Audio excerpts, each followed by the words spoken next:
Ya, kita mulai ya. Selamat siang saudara-saudara sekalian yang saya hormati.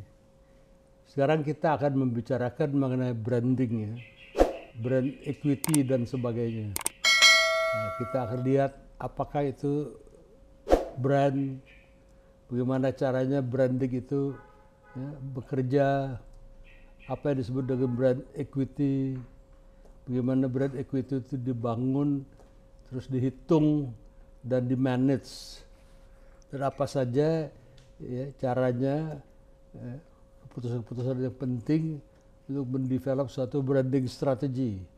Ya, kita lihat brand sebenarnya merupakan one of the most valuable intangible assets. Jadi brand itu suatu aset yang intangible.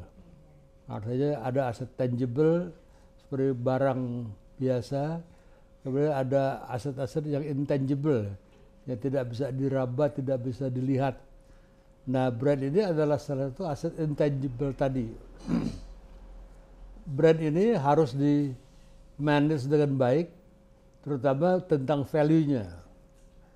Diperlukan suatu skill yang sangat distinktif dari suatu marketer, pemasar, ya, untuk mampu meng-create, menciptakan, maintain, memelihara, enhance and protect brand. Jadi brand itu perlu dipertahankan, karena brand kita itu dari waktu ke waktu terus-menerus akan diserang orang di pasar. Ya, karena pada hakikatnya kalau kita bicara manajemen pemasaran, itu kan bagaimana caranya kita akan meng-kill brand orang lain kan. Nah, jadi aduk itu harus dipertahankan. Dan brand-brand yang established itu ya, memiliki premium price dan loyalty.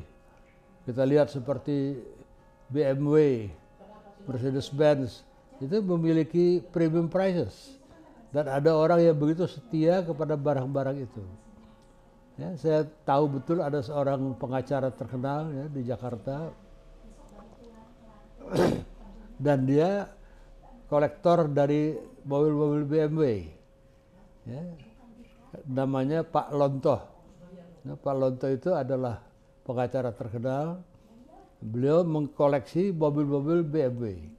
Jadi jangan coba tawarkan mobil non BMW. Ya, karena buat beliau itu loyaltinya ada kepada BMW. Dan itu sudah terjadi lama sekali.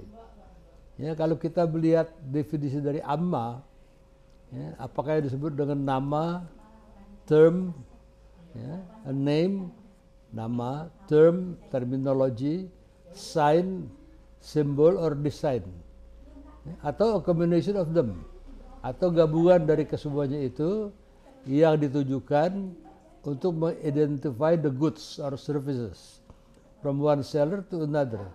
Jadi kalau kita lihat brand itu kita bisa membedakan, oh ini mobilnya misalnya Avanza, oh ini adalah mobil Lexus, ya, kita lihat, kita bisa membedakan. Ya, walaupun sama-sama dari Toyota.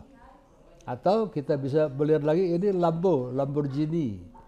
Ya, dibandingkan dengan misalnya S3 ya, dari Suzuki. Jadi one seller or group of sellers untuk dibedakan dengan those of the competitors. Ya, untuk kita bisa bedakan dengan kompetitor kita. Kalau saya Lexus, ya, saya berusaha supaya brand Lexus itu begitu menonjol, bisa mengalahkan misalnya mobil-mobil lain, katakanlah Ford, ya, katakanlah juga mobil-mobil yang lebih terkenal yang ada di Indonesia, ya, kita lihat. Nah, itu brand. Kalau zaman dulu kala, tidak terlalu lama, mungkin abad 19, 18, 19, itu kalau kita bicara brand, benar-benar di brand. Apa yang sering di brand? Dulu cattle, ternak. Ya, itu dipelihara, dirawat, suatu saat nanti akan dijual ya, oleh rancho ya. Nah, ranch itu memiliki branding system supaya kalau ternaknya misalnya ya, artinya dia kehilangan ternak itu, dia tahu bahwa itu milik dia. Ya, misalnya apa? Di bagian belakang, di bagian pantat dari ternak itu di brand, dikasih cap besi panas, Tentunya di brandnya harus di luar kandang. Begitu di brand, kesakitan, kepanasan, dia pulang. Dia lari pulang. Kesian sebenarnya. Ya, itu adalah brand. Betul-betul dengan katakanlah dia misalnya punya saya Ransya Wiriawan dengan cap W, ya, Wiriawan. Nah, saya bikin cap W itu dari besi, saya panasi. Nah, terus kettle milik saya brand dengan itu, panas-panas.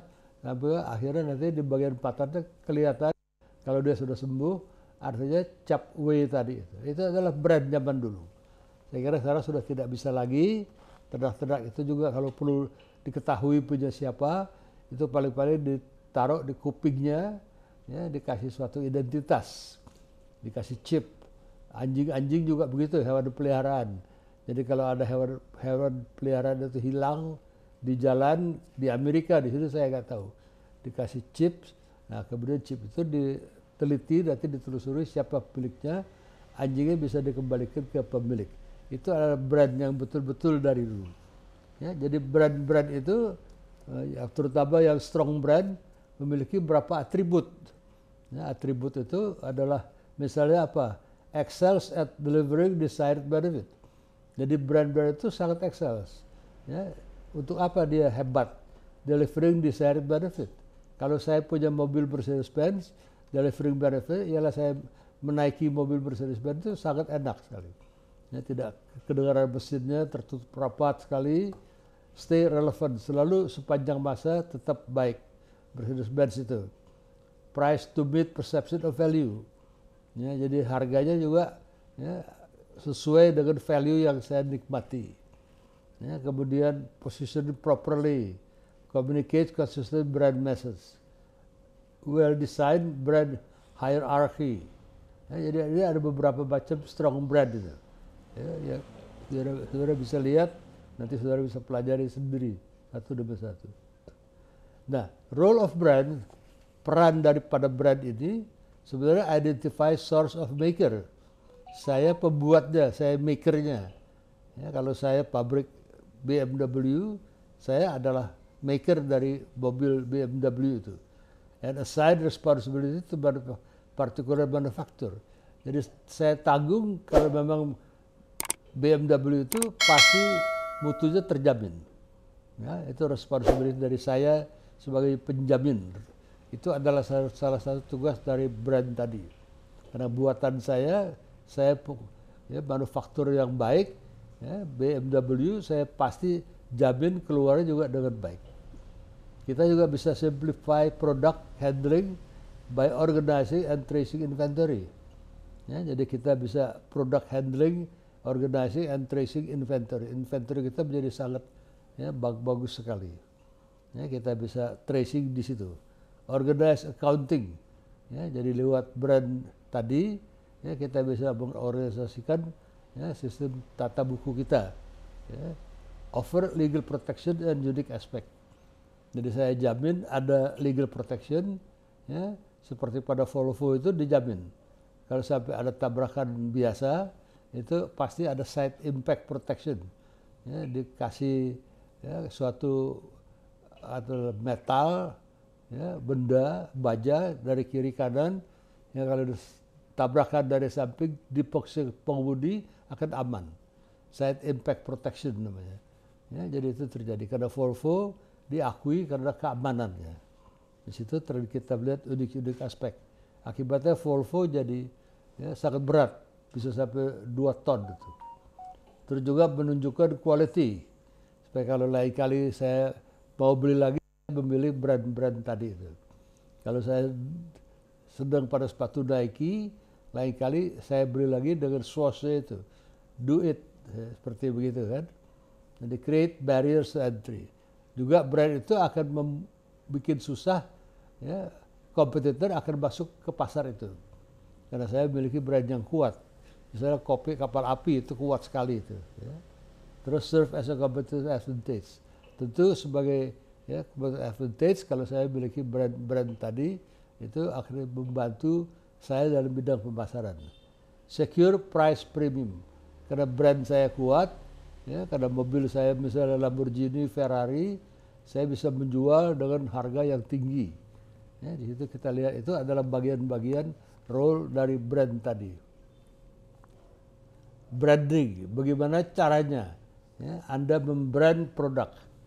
Ya, practice of the past. Biasanya the power of branding, creating difference between product.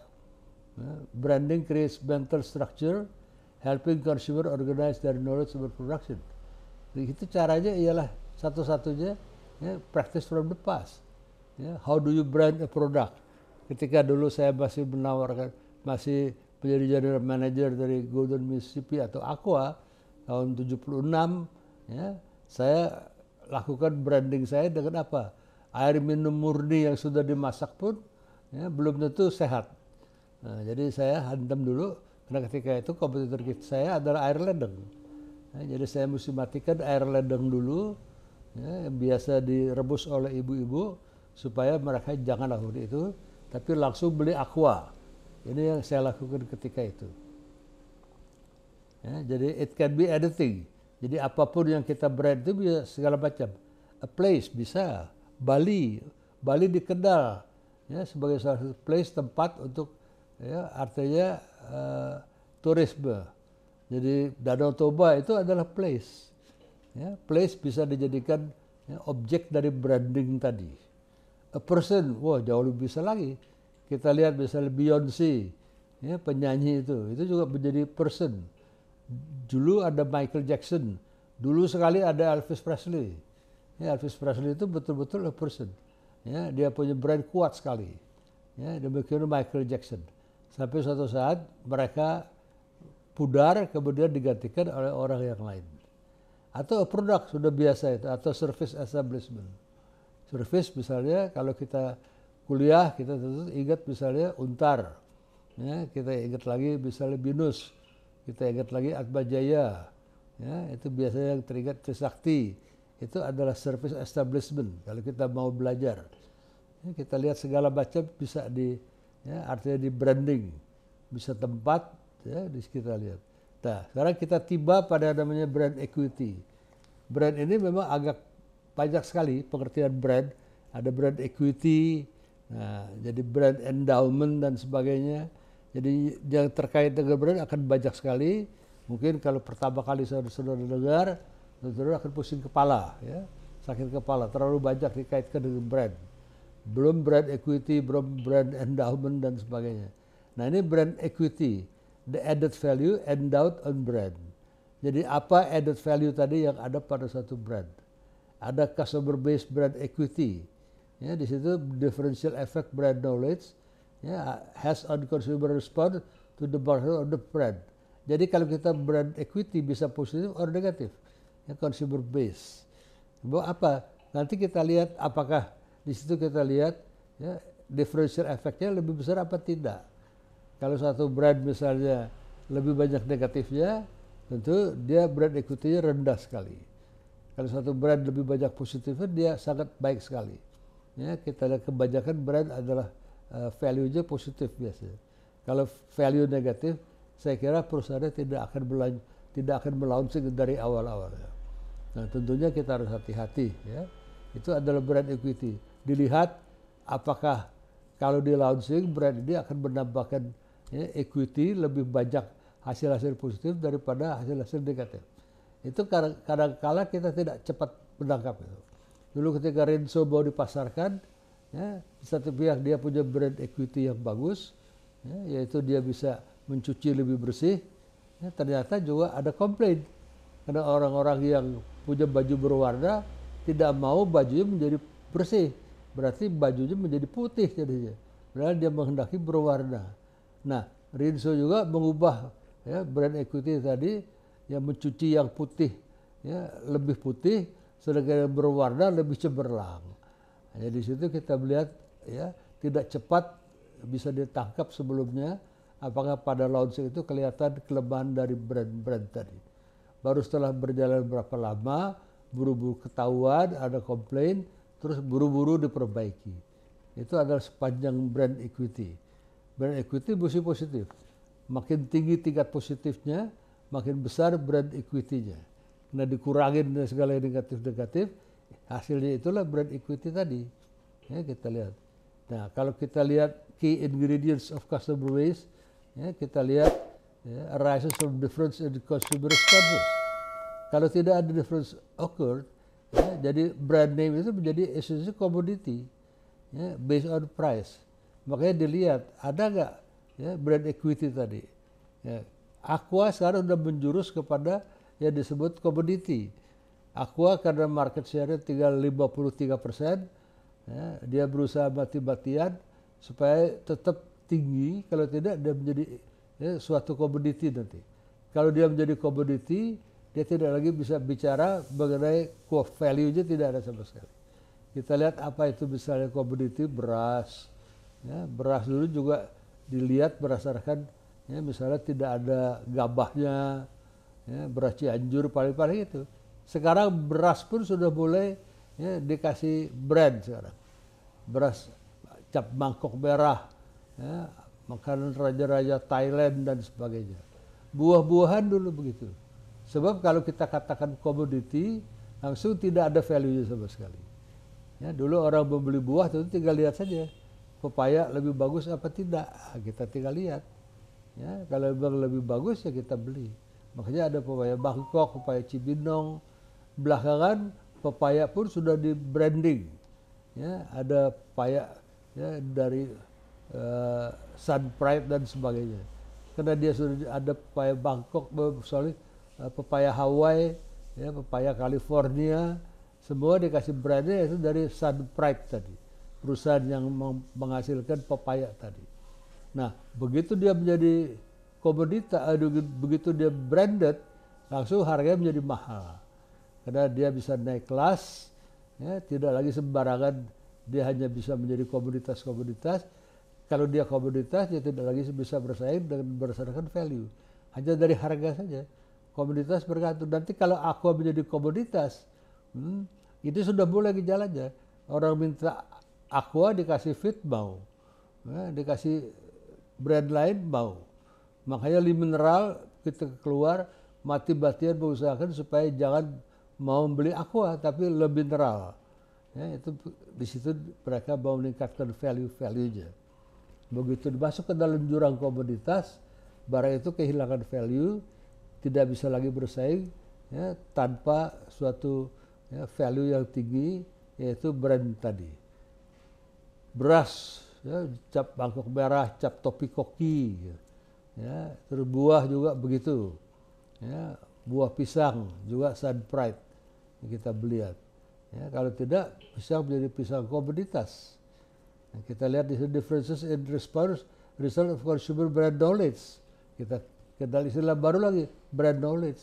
Pengetahuan kita mengenai brand tadi, ya, perasaan kita, feeling, image, ya, dari brand tadi, experience and belief yang terasosiasi dengan brand. Nah, ini namanya brand association. Kita kenal istilah baru lagi, udah ada brand equity, brand endowment, sekarang brand association. With customers as have Toyota. Toyota punya, ya, artinya di situ brand association tinggi sekali. Nah, Amazon.com. Kalau Amazon.com itu terkenal karena very convenience. Ya, kita lihat Toyota reliability tinggi sekali.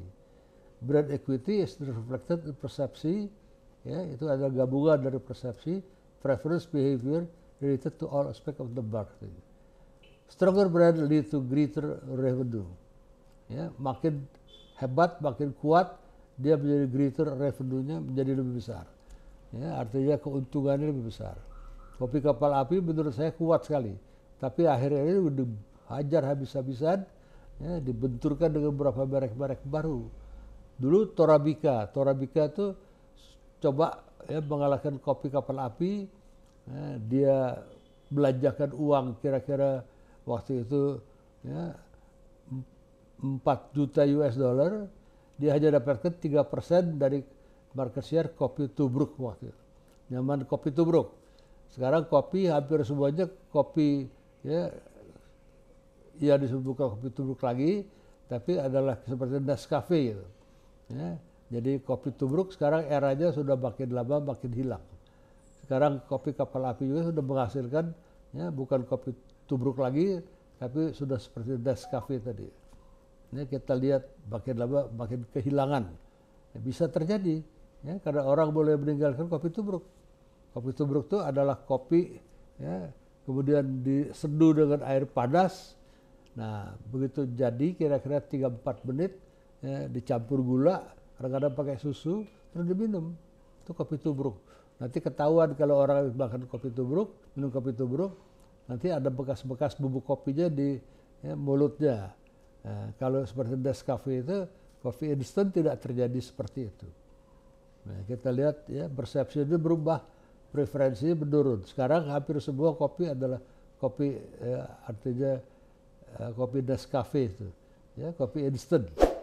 Nah, kita lihat customer base brand equity makin lama makin berkurang. Ya. Strong brand itu punya banyak keuntungan. Improve perception of product performance, greater loyalty. Ya. Jadi di situ orang lebih banyak memberikan, ya, artinya loyalitas itu. Less vulnerable to competition. Ya, kalau saya punya mobil Mercedes-Benz, saya aman-aman saja. Tidak gampang mengalahkan Mercedes-Benz. Less vulnerable to crisis. Larger margin. Ya, elastic consumer response to price decreases. Banyak sekali kegiatan-kegiatan itu. Dan saya bisa licensing atau franchising. Karena brand saya kuat, ya, yaitu Starbucks, jadi bisa saya licensing opportunity. Saya sewakan saja seolah-olah brand saya itu untuk suatu, ya, objek dari licensing atau franchising. Ini yang kita lihat dari strong brand. Lalu kita dapat istilah baru lagi sana, brand promise. Ya, bayangkan udah berapa tuh. Brand knowledge dictates appropriate future for the brand. Ya, kemampuan kita, brand kita itu akan mendikte, ya, appropriate future yang cukup baik untuk brand itu. Itu adalah brand promise, the marketer's vision of what brand must do, ya, must be and do for consumers. Apa yang akan diberikan oleh brand itu nanti ke depan. Itu adalah brand promise. The consumer will decide. Akhirnya consumer itu yang menentukan. Based on what they think and feel about the brand. Where, how they believe the brand should go. Ya, grant permission or not. Ya, kita lihat itu. Seperti beberapa produk-produk baru. New product like Bang Eye aspirin. Ya, aspirin yang namanya Bang Eye. Sekarang kita mencari aspirin di pasar di Indonesia sangat susah sekali. Nggak ada lagi. Ya, seperti kita lihat Brel Cream di Indonesia untuk hair cream. Ya, misalnya minyak rambut sudah tidak ada lagi. Frito-Lay juga saya kira sudah akan habis operasinya karena putus hubungan dengan grup Salim. Ya, Fruit of the Loom laundry detergent nggak ada lagi itu.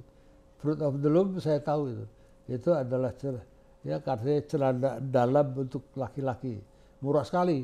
Kalau saya beli di Amerika tuh dengan $1 dapat Fruit of the Loom, tapi kualitasnya setelah dipakai beberapa kali dia, ya, karetnya menjadi loncer. Smucker's Premium Ketchup have all failed. Jadi Smucker's itu adalah selai, ya, tapi dia coba bikin kecap, semuanya hilang itu. Ya, karena menurut consumer itu tidak bagus kualitasnya. Jadi itu adalah brand promise yang ingin saya sampaikan kepada saudara-saudara sekalian. Ya, saya kira itu dulu saja. Terima kasih.